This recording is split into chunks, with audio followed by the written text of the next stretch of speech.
Kumpiyansa si AJ Revol na hindi siya lalakoon at ipagpapalit sa iba ng karelasyon niyang si Aljur Abrenica. Sa panayam ni AJ, natanong siya sa pagkakaroon ng maraming kapatid dahil sa amang si Jeric Revol. Kasama ni AJ sa nasabing panayam ang amang si Jeric, stepmother na si Holiday, at dalawa pa niyang kapatid. Dito naungkat ang pagiging babaero noon ni Jeric at pagiging mapagpatawad naman ni Holiday.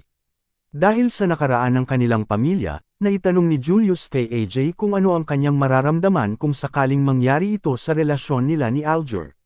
Tanong ni Julius, paano kung si Aljur ganun din ang gawin sa ginawa ng tatay mo? Paano kung mabalitaan mo si Aljur may ibang babae? Ayon kay AJ, kung sakali man mangyari ito ay wala siyang ibang sisisihin kundi ang kanyang sarili.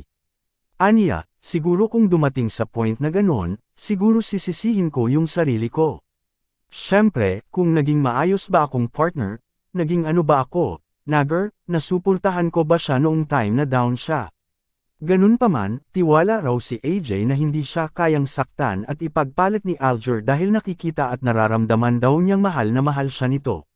Saad pa nito, pero ngayon, confident ako na hindi niya gagawin sa akin yun, kasi maganda yung dynamics namin ngayon, Isa pa raw sa pinanghahawakan ni AJ ay ang mga sinabi sa kanya ni Aljur na natuto na ito sa kanyang pagkakamali ng mahiwalay sa estranged wife na si Kylie Padilla.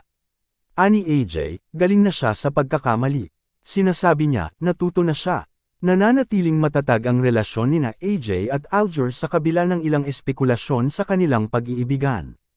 Ikaw anong masasabi mo sa balitang ito? Mag-iwan lang ng komento at huwag kalimutang mag-subscribe sa channel ko para updated kayo sa showbiz balita. Thank you for watching.